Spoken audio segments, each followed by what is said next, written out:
fellow Earthlings. This is Dave, and another thing with Dave. In this episode, we're going to continue our conversation with the collective. Thanks for tuning in. The nice thing about it is, I wanted to say last year, is we've seen a lot of years condensed into that whole 12 months. That's something. Oh, fuck. It was like so many years concentrated into one fucking year. Did you get I don't know about you. I aged 5 years. I don't know about you, bro. Yeah, I said about 5 years. I said, this is like 5 years in 1 year. Damn. Right? The change of emotion and everything that's going on and uncertainty. If you hadn't have any kind of, history or any kind of background experience in life, last year it would have been a beast. Yeah. And just that tightness in your gut that whole time, it just never went away, right? No. Yeah, that was something else. What? We were in the dude is so fucking crazy, the chump, that anything was possible at any time, right? Like, oh, we might go to war with North Korea. Oh, shit, we might go to war with China. Oh, fuck, maybe we're facing off with Russia. Oh, shit. Like, Jesus Christ, dude. Slow your roll. One person just wanted to keep his word. And I said, you know what? He stepped into leadership because he said he wasn't a politician. And he didn't feel like so many others with any other good candidates. But I said, people, you got a businessman, and are you prepared for what comes with that? Because any one of us could step in there, but it's we the people. When we turn our backs on anything that's going on that's necessary for us to be on this planet, we have to be accountable for it. That's it. And a businessman is one thing, but dude, this guy was a corrupt businessman that had filed bankruptcy 6 times. Brought out by China, Chinese. Has anything to do with the Chinese at all? Going back to that soil health, I think it's incredibly important that we remember, what we are. Like at a physical level, we are made out of the earth, out of the dirt. The water, that comes from the oceans, the air that we breathe is from the wind, and the earth contains all those minerals and those vitamins. And we need to know that if we're made of that which the earth supplies, then if we're getting bad quality foods, from soils that have been deprived of those things, or waters that have been deprived of those minerals, clean air, then we're going to get sick. And that's what we're seeing, in our population nowadays. People are just getting sick and they try to eat healthy, but the soil is depleted. It's no good. And we need to get it back to health. One with the earth, you are so right. Not only that, but imagine there's people that just eat like fast food and processed food. So they're not even actually eating what is known as like quote unquote food, right? It's like man-made shit. So I couldn't agree with you more. It's all about the microorganisms in the soil. The thing that freaked me out, okay, there's a documentary called Dirt. It's fantastic. Everybody needs to see it and share it with everybody they know because it's the most important movie ever. And what it points out is that on average, the earth only has 4 inches of topsoil. And that's what's keeping us alive. On average, right? It's got a lot more in some places, and some places it doesn't have any, right? But on average, 4 inches. That's fucking nothing. So as soon as I saw this documentary, I started building topsoil in the backyard of my condominium. And I didn't own the condominium. I got evicted. So I was just doing it because I wanted to create topsoil for the planet, not for me, right? And what you're sharing with me I saw in a documentary where they were talking about how they were going to do. It's not like you till the land and have the high hills. They were going to do close to the ground, particularly because of what you just shared. Instead of developing ways, instead of tilling the land, they're developing ways to till it, to cut through the land so that it's just enough for the seed so that it doesn't get drowned in something else, but to address the idea of what you just shared. In other words, what is available to plant it because of what's going on with the soil. I seen that yesterday in this documentary, coincidentally, that we're having this conversation. I said, that is fascinating because we don't think about it. All the years we did farming upstate New York, we get it high, our okra or potatoes or whatever we're growing.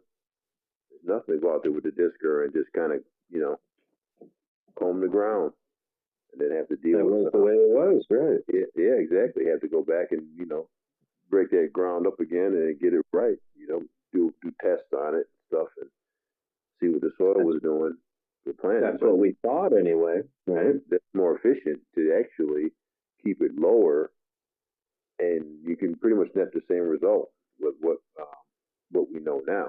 So now we're learning the less you disturb the soil, the better. Exactly. The more because that's a lot of that stuff you can leave right there. It'll replenish the earth, replenish the soil. All those it's a great place to be in. Man. Boy, it costs a lot of money. You just do a hardcore till on it, you expose all those microorganisms, and then they bake in the sun and die.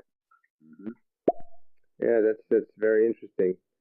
And I guess the important part here is, how to, like you said, share that information and try to get people to come into consciousness of how important this is, because unless people really can get to that level of consciousness, they're not going to change. They just continue to live their lives and do the same things that they're programmed to do. And I think that you can bridge that by providing the right information, kind of building a compassionate state of mind where you can show examples to people and make them see the human race almost like a cancer, like a virus inside of a body, the body being the planet, and how we behave like a cancer. We're just growing and exploiting it and taking all of its resources until we kill it. And if we can kind of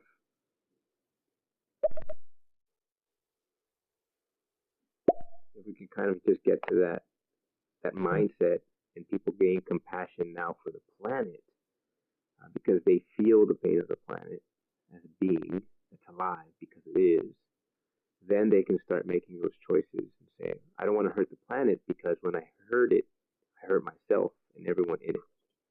And it's kind of just starting with that and just changing that consciousness level that's really going to motivate action. I think because we're catching this at this level here, guys, and we have different capacities that we're living in, I'm sure, we're getting ready to see something that is going to help the generations to come. Particularly because there's a lot of people that are moving around, but they have time to be able to catch stuff like this. When you got someone in the kitchen, they got to go for a radish or something that's not available, or they got to pay $10 billion for. You're going to say, wait a minute here now. We got to be able to do something here.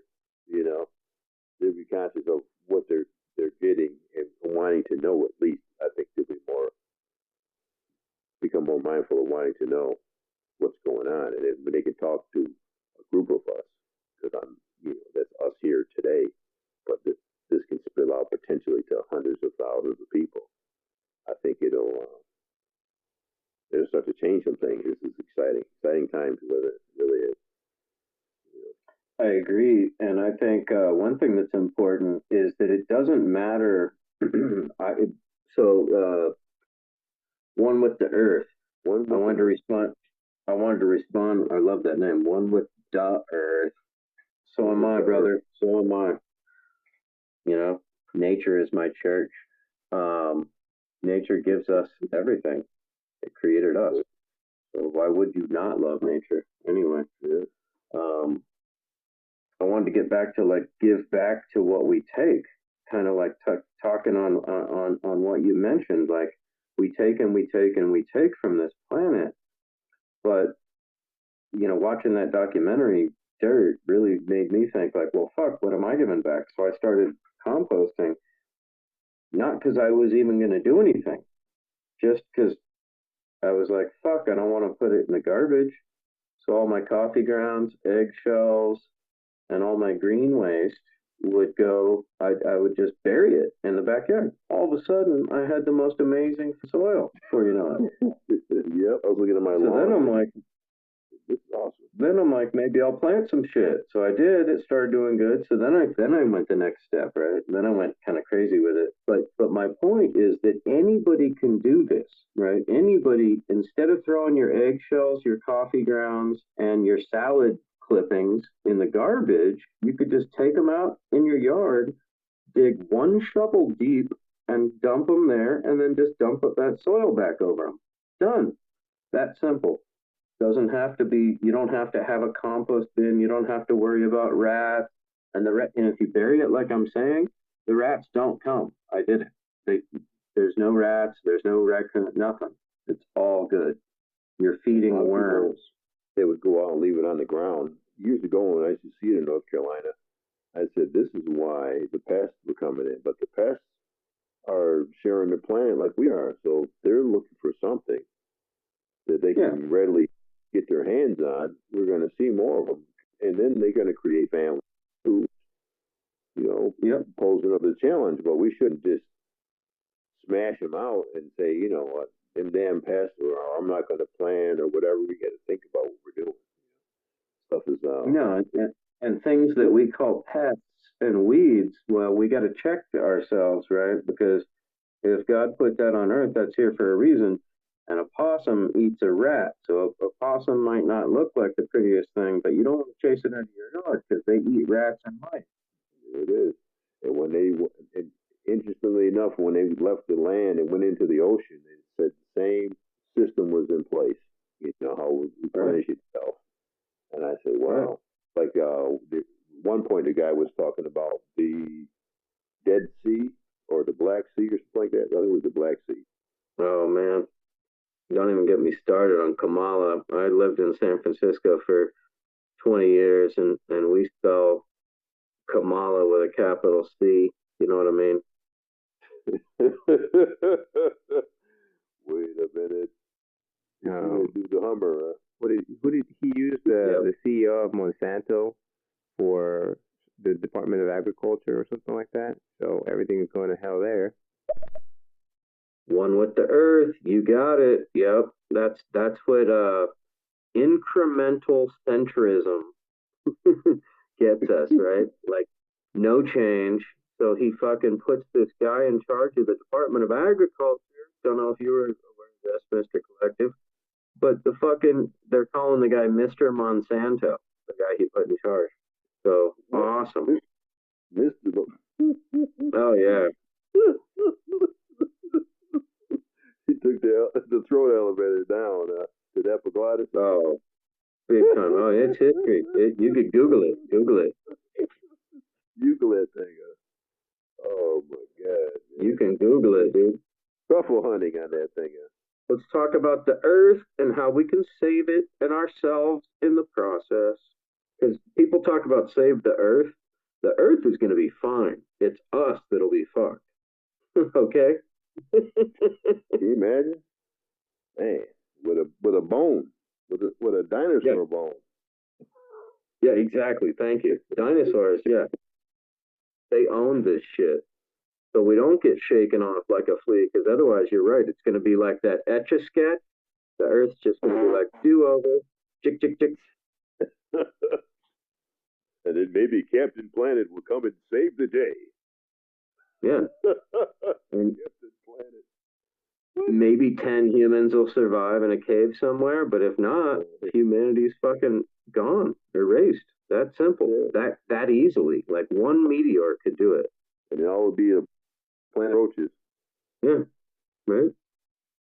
They say the roaches have been around for millions of years. Oh, dude. I'm like, man. So you heard this? Have you heard the theory that a cockroach will be the only thing to survive a nuclear holocaust? Guess what I've heard, brother? I heard So it. I put a cockroach in a microwave for 5 minutes. That motherfucker ran out of there like Superman, like it got energy from it. I'm not even joking, dude. I got one in my office, my shop. That sounds like a must do. You know, I have to take one for the one of my lives off there, God. I want to try that out. One for the team. That's it. Really, real story, huh? Swear to fucking God, dude. I swear to fucking God. Absolutely true story. I could not, and it was me and 2 friends. And I caught this cockroach in my kitchen, and I threw it in the microwave, and like, what the fuck are you doing? And I'm like, watch this. Let's see if it's, let's see if it's true. You know? And I put it in there for 5 fucking minutes. Thing did not explode. An egg lasts about a minute. Wonder what it is. Man, you guys and me. No idea. You gotta look at that cockroach. It's not to gag. You could kill those things. Oh, I can't stand them, Juanito. They're the most disgusting creatures on earth as far as the cockroaches, fleas, ticks, and mosquitoes. Like, ugh. Those are the worst. A food source for somebody. Well, fuck, I'd eat one. You're hungry enough. You eat that in shit. Miami, we're doing the chocolate covered roaches, man. He crunched them up. Oh, no. Yeah. Really? Yeah, when they had the glitter shirts, you know, you used an iron-on. He had a iron-on T-shirt company. Oh, and he used to chocolate covered roaches. He goes, watch this. Oh, I said, watch him. He could eat it. And he got the chocolate out, man, and warmed that damn thing on the stove. And so they dipped the roach in there. Them things were big. They crunched down on it. I said, you know what? It might be a thing. Chewy in her center. 1 minute is not long enough. I'll have to go on a live with you. You're funny and ridiculous. I'm going to bed though, so good night, fellas. Yeah, good night, man. Hey, thanks, Juanito. Thanks for checking now in, you're man. fucking cockroaches. You fucking cockroach. I'm a fucking cockroach. You fuck me. Fuck you, you fucking cockroach.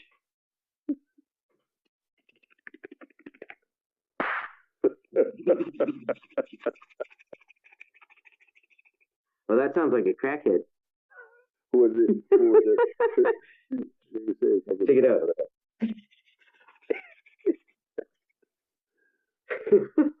We don't die, we multiply. You know? Hey, I think a crackhead just ran my by window. Oh, shoot. Can you imagine? Oh, that damn cockroach comes out, he slams the door open, you know, you're like, damn. That all you got? Dude.